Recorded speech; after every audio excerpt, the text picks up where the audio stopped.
মাত্র ১৮ কাঠা জমি, অথচ সেখানেই ফলেছে আলু, বেগুন, পেঁয়াজ থেকে শুরু করে বিদেশি ফল, বিটরুট সহ ২৬ প্রজাতির ফসল। মাত্র ২০,০০০ টাকা খরচ করে এ পর্যন্ত আবুল কালাম কালুর আয় হয়েছে প্রায় ১.৫ লাখ টাকা। প্রচলিত চাষাবাদের গণ্ডি পেরিয়ে তার এই বহুমুখী উদ্যোগ এখন এক আধুনিক কৃষি বিস্ময়। এই এক খণ্ড জমি থেকেই প্রতিদিন কোনো না কোনো সবজি বিক্রি করে তিনি একদিকে যেমন লাভের মুখ দেখছেন, তেমনি তৈরি করছেন সফলতার নতুন এক অনন্য দৃষ্টান্ত।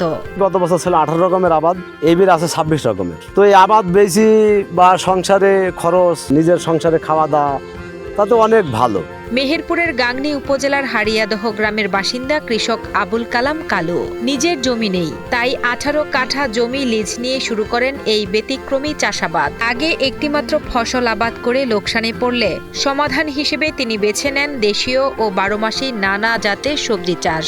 চলতি মৌসুমে তার ক্ষেতে আবাদ হয়েছে ফুলকপি, বাঁধাকপি, কলা, পেঁপে, পুঁইশাক সহ ২৬ প্রকারের ফসল। বৈরী আবহাওয়ায় এক ফসল নষ্ট হলেও অন্যটি থেকে লাভ নিশ্চিত করেন এই কৃষক।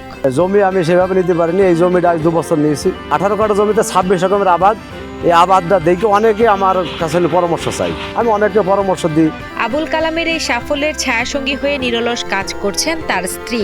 এই দম্পতির যৌথ শ্রমে ১৮ কাঠার এই এক খণ্ড জমি এখন পরিবারের সচ্ছলতার মূল চাবিকাঠি। তাদের অবস্থা এখন এমন যে চাল ছাড়া নিত্যদিনের প্রয়োজনীয় প্রায় কোনো সবজি আর বাজার থেকে কিনতে হয় না।